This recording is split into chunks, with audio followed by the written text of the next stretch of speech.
రామా, మనం ఈరోజు ఆవకాయ తయారు చేస్తున్నాం. ఆవకాయ అంటే ఏంటి? పచ్చడి, తెలుసు కదా. ఈరోజు మీరు కూడా చూద్దరు కానీ పూర్తి ప్రాసెస్. లాస్ట్ టైం కూడా చూశారు కానీ ముక్కలు అవి కట్ చేసిన తర్వాత కలిపేటప్పుడు చూశారు కదా. ఈరోజు మొత్తం ఫస్ట్ నుంచి మొత్తం చూపిద్దామని మీకు. సరే కానీ ప్రాసెస్ చెప్పు, ఏంటి ప్రాసెస్? ఫస్ట్ మామిడికాయని దీన్ని తయారు చేయాలి. తర్వాత మామిడికాయలు తొక్కని దాన్ని తయారు. ఏంటి బాబా అది? జాడి. Very good. ఇంకా ఫస్ట్ మేము వాడు దాంట్లో వేసి మిక్స్ చేయాలి. తర్వాత ఇది కూడా వేయాలి. ఏంటి బాబు అదేంటి? అంతే. పేరు తెలీదా? ప్రాసెస్ తెలుసు కానీ పేరు తెలీదా? ఓకే. అది ఇంకా ఆయిల్ ఏది? బ్లాక్ కలర్ అవునా? దాన్ని పోసేసి కొన్ని రోజులు గొడ్డు పెట్టి దానికి కాలు పెడితే అది వడగట్టినట్టు అయ్యింది.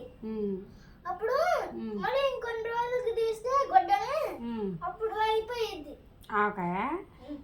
కొద్దిగా తెలిసింది మొత్తం. ఇప్పుడు చూడు వీటిని చిన్న చిన్న ముక్కల కింద చేయాలి మామిడికాయలు. ఇప్పుడు నెక్స్ట్ చేస్తుంది, ఓకేనా? చేసిన తర్వాత వాటిలో కారం, పసుపు ఇంకా పెద్ద గిన్నెలు వేస్తా. అదేమో మెంతిపిండి, ఆవపిండి, ఇది ఆయిల్ నాన్న. అన్ని ఆయిల్స్ ఉపయోగించరు ఆవకాయకి. ఇది వేరుశనగ నూనె మనం యూజ్ చేసేవి. నువ్వుల నూనె కూడా యూజ్ చేస్తారు కొంతమంది. ఇదే ఉప్పు, చూసావా? ఇంత సింపుల్ ఇంగ్రీడియంట్స్తో ఆసమ్ ప్రోడక్ట్ వస్తుంది అన్నమాట. సూపర్గా ఉంటుంది. టేస్ట్ అవునా కదా? మనందరి ఫేవరెట్ అవునా కదా? ఇంకోటి ఏంటి తెలుసా? చూడు, వంట మనం ఎలా చేస్తాం? ఏదైనా స్టవ్ వెలిగించి స్టవ్ మీద చేస్తాం కదా. చూడు, ఇవన్నీ కూడా రా ఇంగ్రీడియంట్సే కదా. వండాల్సిన పని ఉండదు ఆవకాయలకి. పచ్చళ్ళు వండే పని ఉండదు. డైరెక్ట్గా ఇవన్నీ మిక్స్ చేస్తే మ్యాజిక్ జరుగుద్ది అనమాట. అది టేస్ట్. స్టార్ట్ చేయాలంటే ఇవి నేను కట్ చేయాలి కదా, టైం పడుతుంది.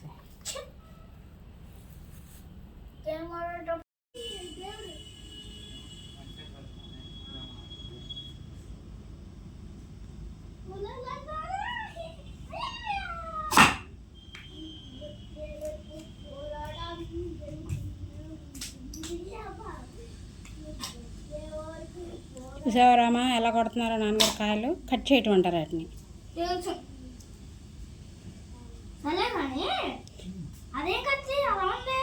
ఆవకాయ ముక్కలు కట్ చేసే కత్తి అలాగే ఉంటుంది వెరైటీగా.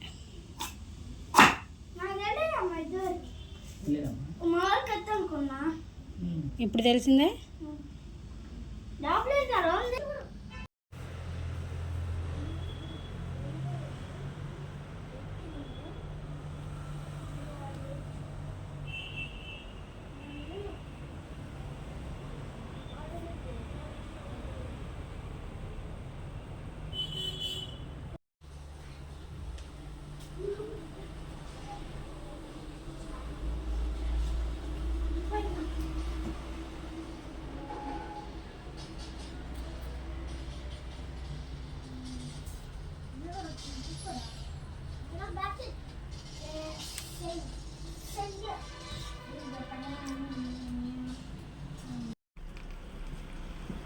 మిక్సింగ్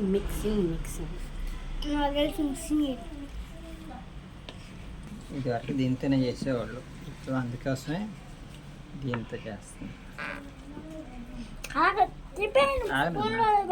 అలా కాదు, ఇలానే చేయాలి.